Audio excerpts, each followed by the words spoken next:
వాణిజ్య స్థాయిలో విస్తరించి ఎందరికో ఉపాధి మార్గంగా నిలుస్తోంది పాడి పరిశ్రమ. రైతులు వారి వసతులు, వనరులను అనుసరించి పరిశ్రమను విస్తరిస్తూ లాభాలను ఆర్జిస్తున్నారు. సాధారణంగా గేదె పశువులు ఏడాదిన్నర, రెండేళ్ల వయసుకు ఎదగొచ్చి సకాలంలో చూడి కట్టాలి. తరువాత ప్రతి సంవత్సరం ఈనాలి. 10 సంవత్సరాల కాలంలో 7-8 దూడలనివ్వాలి. అలా ఇవ్వలేదంటే మందవృద్ధి మందగించినట్లే. ఒక్కోసారి వ్యాధుల వల్ల కానీ, యాజమాన్య లోపాల వల్ల కానీ, లేదా పశువుల్లో పునరుత్పత్తి సామర్థ్యం తక్కువగా ఉన్నప్పుడు పశువులు సకాలంలో ఎదకురావు, చూడి కట్టవు. ఇది రైతులను నష్టాల్లోకి నెట్టివేస్తుంది. అలా కాకుండా పాడి పరిశ్రమ రైతుకు ఆర్థికంగా అండగా ఉండాలంటే పునరుత్పత్తి యాజమాన్యంపై తప్పనిసరిగా శ్రద్ధ వహించాలి. వివరాలు తెలియజేస్తున్నారు విశాఖ జిల్లా పశుసంవర్ధక శాఖ శిక్షణా కేంద్రం సహాయ సంచాలకులు డాక్టర్ ఎం ప్రసాదరావు. పాడి పశువుల పెంపకం లాభసాటిగా ఉండాలంటే ఈ పాడి పశువుల్లో పునరుత్పత్తి అనేది బాగా ఉండాలి. ఈ పునరుత్పత్తి బాగా ఉండాలంటే ఈ పశువులు సకాలంలో ఎదకొచ్చి చూడు కట్టి మంచి ఆరోగ్యవంతమైన దూడకి జన్మనివ్వాలి. పాడి పశువు తన జీవిత కాలంలో ఎక్కువసార్లు ఈనాలంటే ఈనిన తర్వాత త్వరగా అంటే 60 నుంచి 90 రోజుల్లో ఎదకు రావాల్సి ఉంటుంది. ఆవులైతే సంవత్సరం పొడవునా ఎదకు వస్తాయి.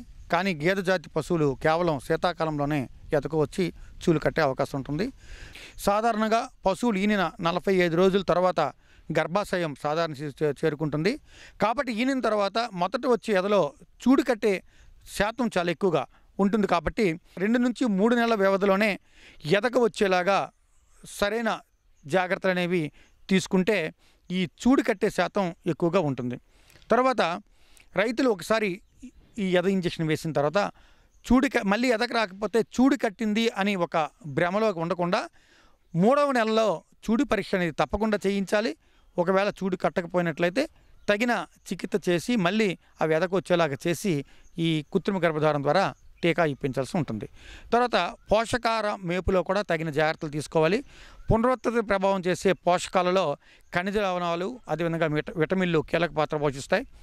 Cobalt, copper, iodine, iron, manganese, selenium, zinc అనే సూక్ష్మ ఖనిజాలతో పాటు AD3E అనే విటమిన్లు, అదేవిధంగా మాంసకృతులు చాలా ముఖ్యంగా ఉంటాయి. ఈ పాడి పశువులకు సరైన పోషకాహార మేపు అంటే సమీకృత దానాతో పాటు పచ్చె మేతను అందించినట్లయితే ఈ చూడు కట్టే శాతం అనేది పెరుగుతుంది. తర్వాత ఈ పునరుత్పత్తికి సకాలంలో ఎద లక్షణాలు గుర్తించడం కూడా చాలా అవసరం. ఆవులు, గేదెలు ప్రతి 18 నుంచి 21 రోజులకి ఎదకొస్తుంటాయి. పశువుల ఎదలను పసిగట్టకపోతే పునరుత్పత్తిపై తీవ్ర ప్రభావం చూపిస్తుంది. ఈ గేదెల్లో ఈ మోగ ఎద అనేది చాలా సర్వసాధారణం. ఈ మోగ ఎద అంటే గేదెలు ఎదకు వచ్చినప్పటికీ ఎద లక్షణాలు పెద్దగా బహిర్గతం కావు. ఈ మోగ ఎదలో ఈ గేదెలు అరవు, కానీ తీగలు వేస్తాయి. ఈ తీగలను రైతులు గమనించి వీటికి కృత్రిమ గర్భోత్పత్తి చేయించవలసిన అవసరం ఉంటుంది. ఎక్కువగా గేదెలు పెంచేవాళ్ళు ఎదను పసిగట్టేందుకు ఈ టీజర్ దున్నుపోతుని కానీ పెంచినట్లయితే మంచి ఫలితాలు అనేవి వస్తాయి. కృత్రిమ గర్భోత్పత్తి చేయించవలసిన సమయం పైన కూడా అవగాహన ఉండాలి. సరైన ఎదను గుర్తించాలి. ఆ సమయంలో కృత్రిమ గర్భోత్పత్తి చేస్తే చూడు కట్టే శాతం పెరుగుతుంది.